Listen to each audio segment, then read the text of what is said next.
Breaking news, l'air est grave, tous en est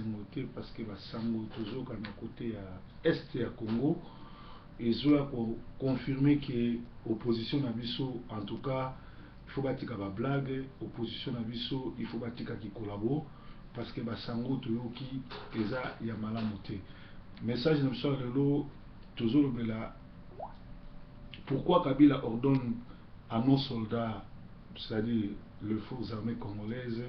de déserter leur position à Rutshuru pour faire entrer les Rwandais au Congo? Est-ce que ceux qui Kabila est président du Congo? Est-ce que Kabila est Congolais? Est-ce que Kabila est Moutou Oyayebi Congo?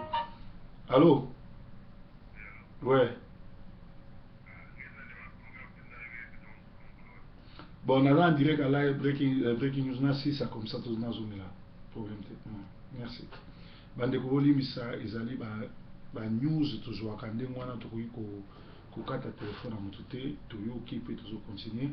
Donc soki Kabila za Rwandais te auti ko prouver bino que aza congolais te, aza ennemi à congolais pe alinga congolais te.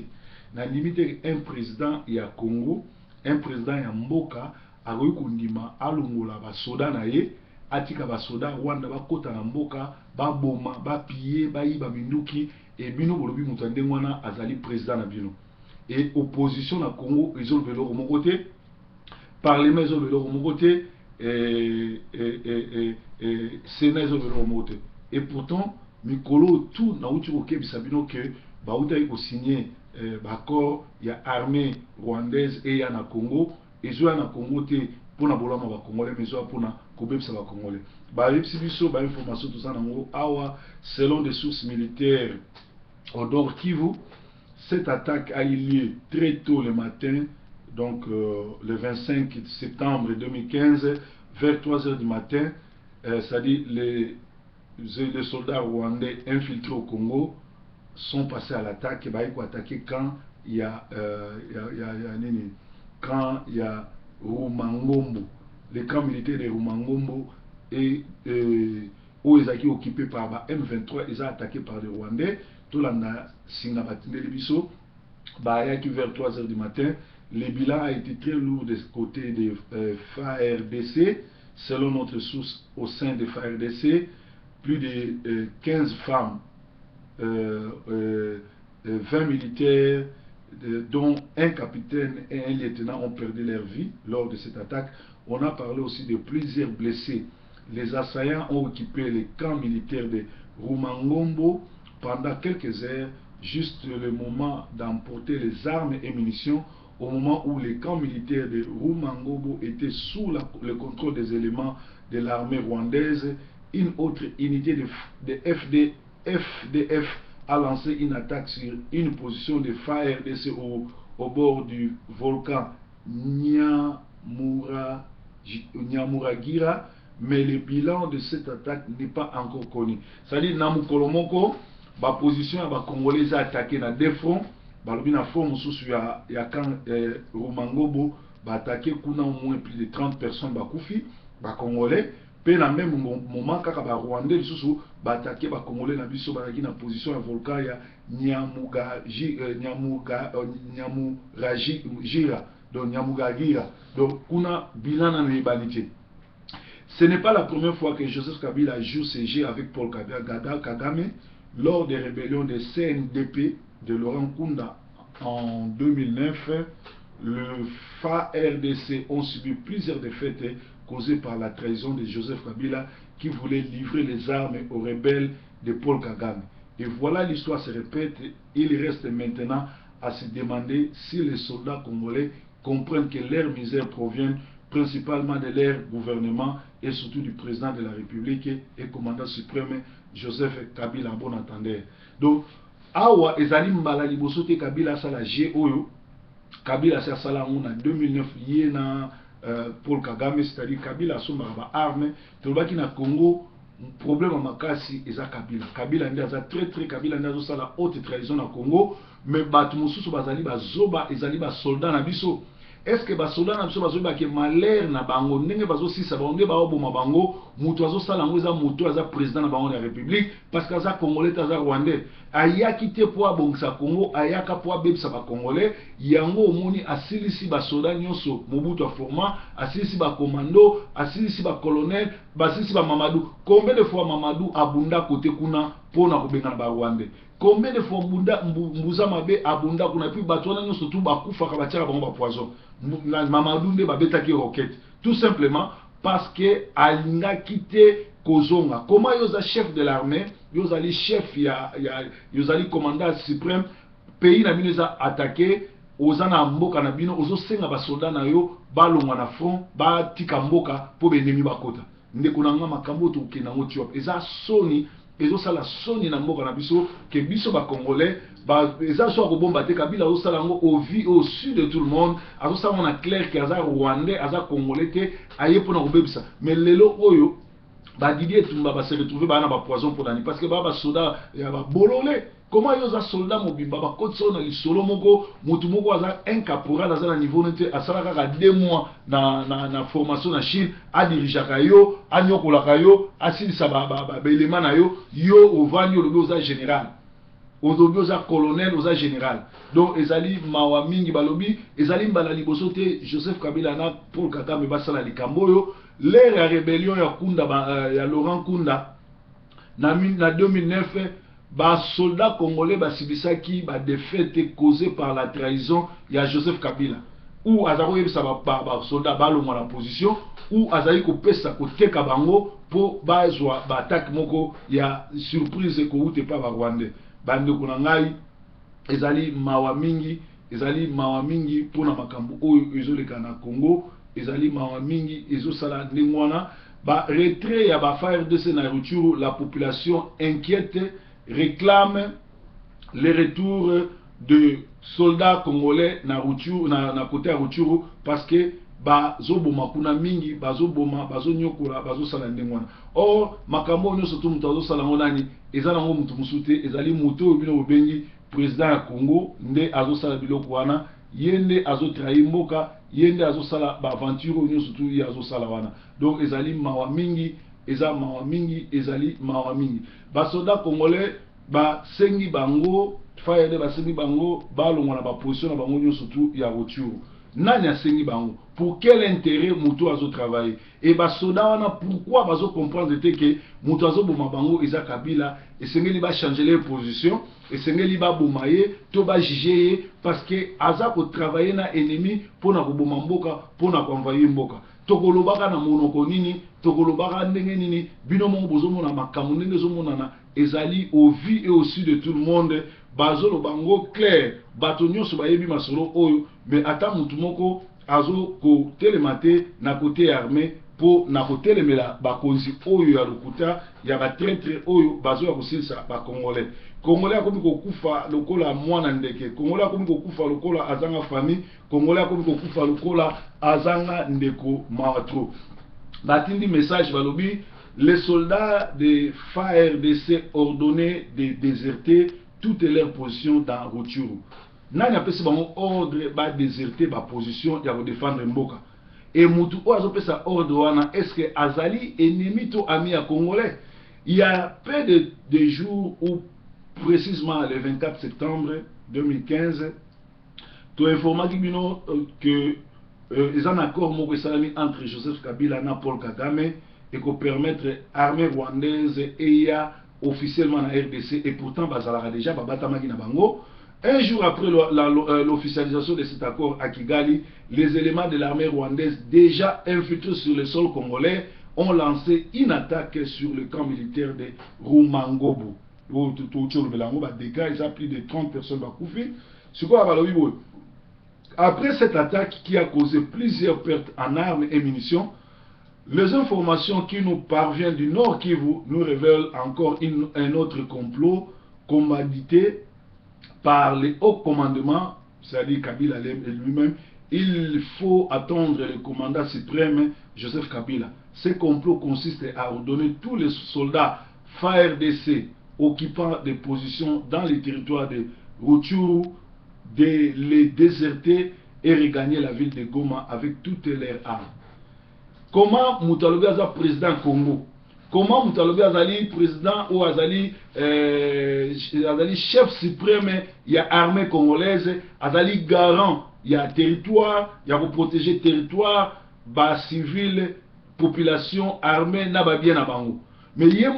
les garants de l'unité, il y a les garants de la sécurité, Aza Kuluna, Aza ko trahi mboka nae, Azali en convenance na ba étranger ou baza ba famille na ba Rwandais, atindiki bande kone ba Rwandais, ba kota, personne peut sa ordre na ba Soudan na biso, balo mwana ba poste wana. Selon notre source au sein de FARDC, depuis le dimanche 27/9/2015, les militaires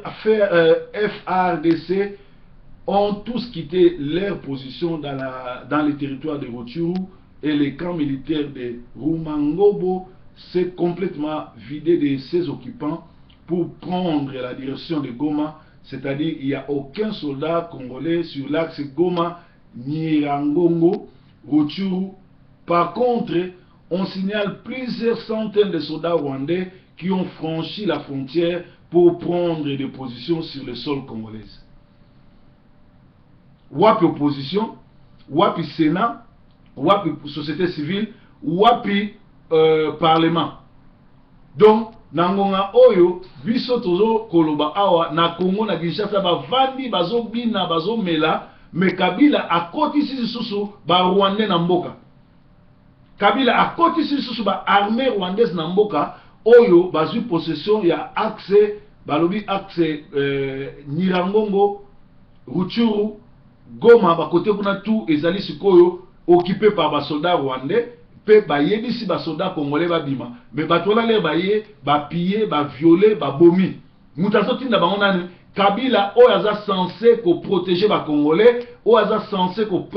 protéger territoire à Congo, oyaza censé ko za la chef suprême à Congo. Siko bo yebisa ngai buzo bango to kenango boti wapi. Entre-temps, opposition na Kinshasa balali na bango pongi. Entre-temps, parlement balali pongi, baminaku bazana souci ya ko changer constitution, bamatata mponyo etali bango te et pourtant mboka eza kokeni. À titre d'exemple, les soldats rwandais OEDA ont été perçus sur l'aéroport de Goma hier la nuit, dont lobby lundi na Butu, mardi na Butu Kutu, bamona déjà ba soldats rwandais na Goma na aéroport. D'autres soldats ont poursuivi leur marche à l'intérieur jusqu'à Kishanga. Les autres soldats congolais ont pris position dans la localité de Mushangabwe, tout près du camp militaire de Rumangombo, et à Karengera, et c'est toujours dans le territoire de Rutshuru. Vous avez vous-même que l'armée rwandaise prend progression les positions dans les Rutshuru. Bomonique, Makambo toujours Sabino Zando tout les amants solo, armée rwandaise et Koti et Zalaga déjà, et hier sous kozwa position na Rutshuru côté ya est à Congo. Ne soyez pas donc surpris si un petit matin on vous annonce que le territoire de Rutshuru est tombé entre les mains de la fameuse rébellion de Laurent Kunda ou un autre seigneur de guerre Tutsi et qui se prépare à venir faire du mal au Congo.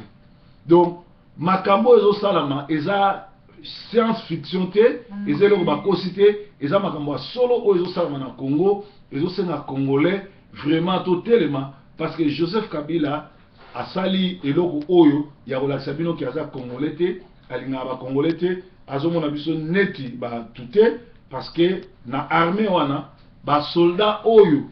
bazo zonga sima ba Congolais, ba chef na bango ba Congolais, ba etumba batu wana nyonso tu ba yebi masolo oyo,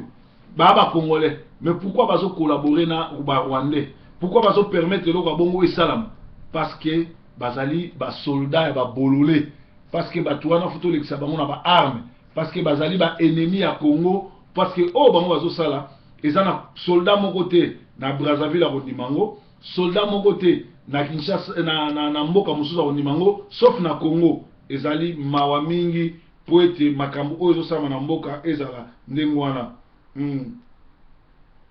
Donc basango mususu bazotindela nga awa rezo ya kuya donc ezosenga biso na biso to telema po na koluka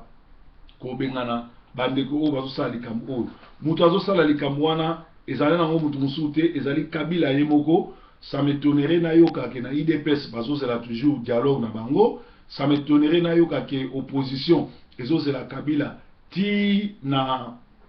décembre 2016 et pourtant Kabila a infiltré ba pays na biso akotisi ba Rwandais pe azo continuer ko kotisa ba Rwandais aza ko banga na ye ba Congolais te azosala oya ko sala et pourtant na mboka lokola Burkina Faso makambo ekosala mate même na Congo Brazzaville makambo ekosala mate. Biso tozosenga na bandeko oyo balata bilamba makasi bandeko oyo baloba makila na bango pona ekolo ngonga yango bosi boyebi ennemi numéro 1 eza Rwandais te mais eza Kabila po azali mwana Kabila te mais azali mwana o Kabila bokola et ba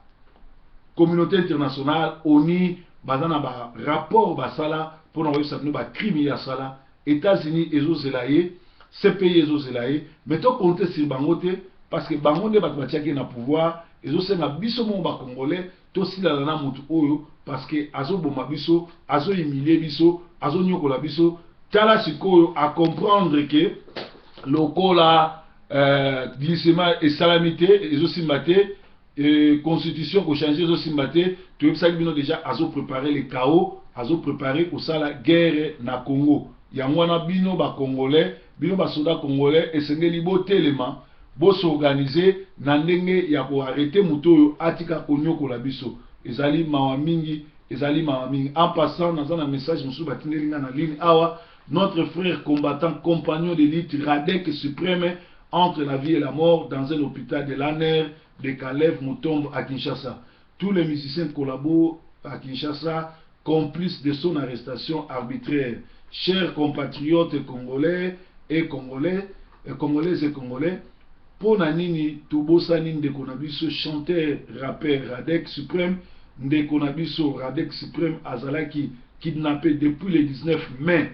Naba agent ANR en tenue civile avec la complicité de quelques musiciens collaborent. Tilelo Oyo Azali toujours na maboko ya batu ya mitema mabe ya ANR Azali kozwa ba torture ya ndenge ya mokete. Biso nyonso toyebi ke avant enlèvement na ye na mois d'avril déjà Ndekonabiso Radek Suprême Azalaki victime d'agression par des inconnus, mais d'après nos sources il paraît bazalaki kaka ba musiciens ba collaborer batindaki ba kuluna wana ba kinkolongola ye. Donc tout réclamer liberté pour Ndekonabiso wana bino bato apoto bokoma bosala ba émission bato oyo bazaka en contact na Amnesty International bokoma bato droit de l'homme et société civile bosala pression pour ndeko wana abima bondenge moko na Ndekonabiso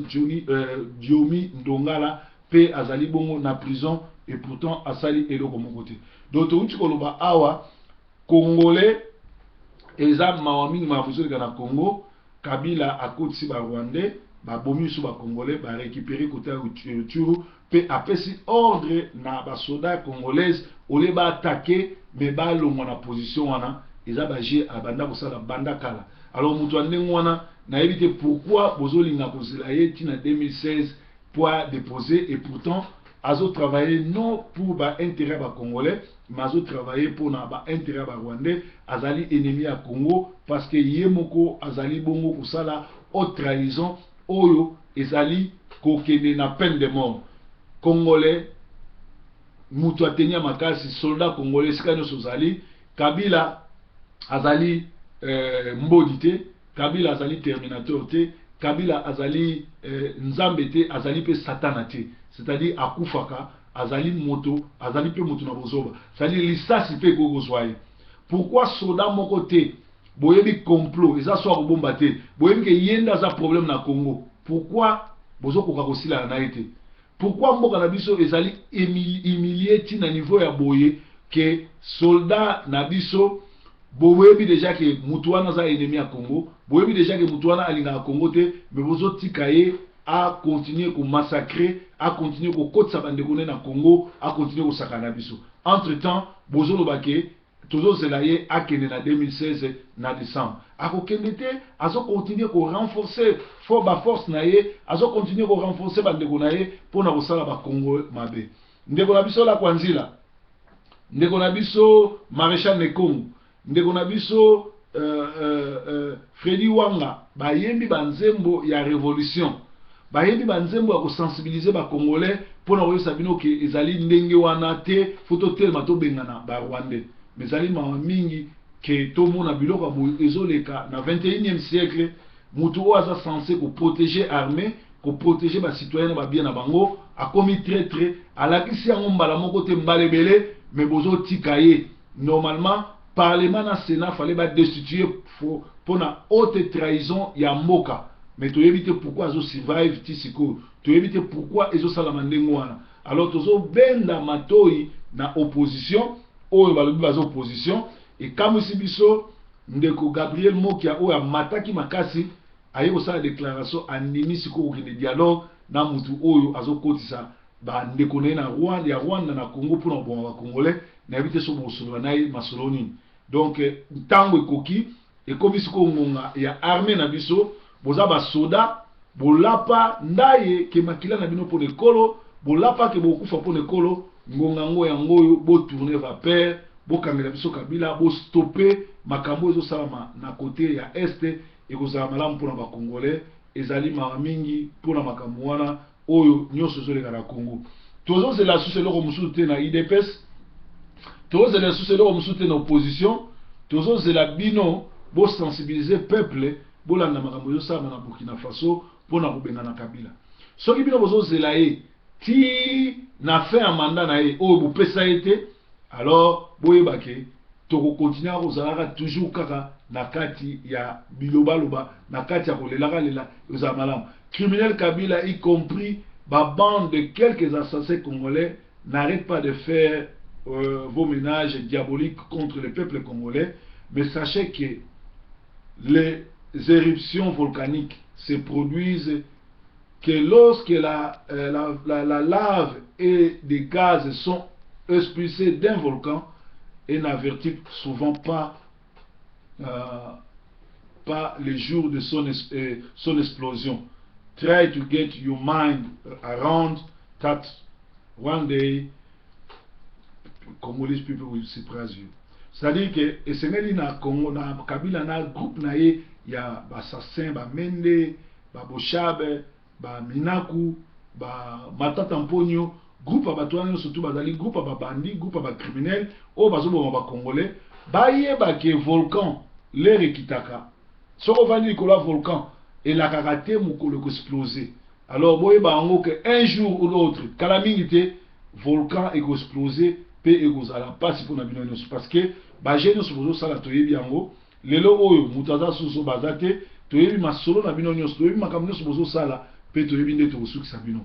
Nzambe ya Congo abatela Congo, Nzambe ya Congo abundela Congo, mais loko biso tozo senga na ba Congolais bala muka surtout na armée bino batoza na minduki. Bino bato bolapa ndai ke makila na bino pona ekolo ezali ngonga oyo esengeli bino bola muka pona makambo wana. Alors ba Congolais ba adopter slogan ya sika avançons tozonga simate, mais to avancer ndeni soki ba soldats congolais oyo bazana minduki oyo bazana baza bien organisé ba on bazozonga sima. De l'autre côté G7 oyo ekomi espoir ba Congolais parce que opposition za kosomba. G7 balobi ba ye pona ko changer masolo. G7 balobi Kabila fois longo. Est-ce que G7 ezali bongo continuité ya ba G Kabila to ba ye vraiment pour ba comprendre que opposition à Congo est acheté par Vital Kamerhe, détourné par Vital Nemouana Kizengi. Alors ba ye pour ba changer ba donne. Ceux qui ba ye pour ba changer ba donne, baso ces années pour ba changer ba donne. Parce que Kabila a continué au côté de Rwandais, Kabila a continué au Sakana Congolais, qu'on piétiner sur nos martyrs, qu'on piétiner sur le sol congolais, qu'on massacre les Congolais, Nangonga Oyo, Biso Tozoluka, alternance politique, yé a continué au Sala qui dictature, Yagoya aussi Sanaba, Kousila Congolais. Bah les as qu'on a quand il y a militaires congolais, tout ça n'a pas ça, il y a supermanité, mais là tout ça n'a pas ça, soldats ou à conscience. Soldat ou ayebi ke makila na eza pour l'école. Soldat ou ayebi ke Kabila abomi et et kamono surtout ezaka ne bandeli pe suka soldat surtout o azana bolingo ya mboka na ye ngonga ngoyo ayo kambela oyo azwa munduki astope makambo oyo azwa munduki akanga Kabila toasila naye ezali ordre euti pa Amiral Ntambu le messager de la bonne nouvelle pasteur ya diaspora proverbe 30-30 breaking news Kabila dégage.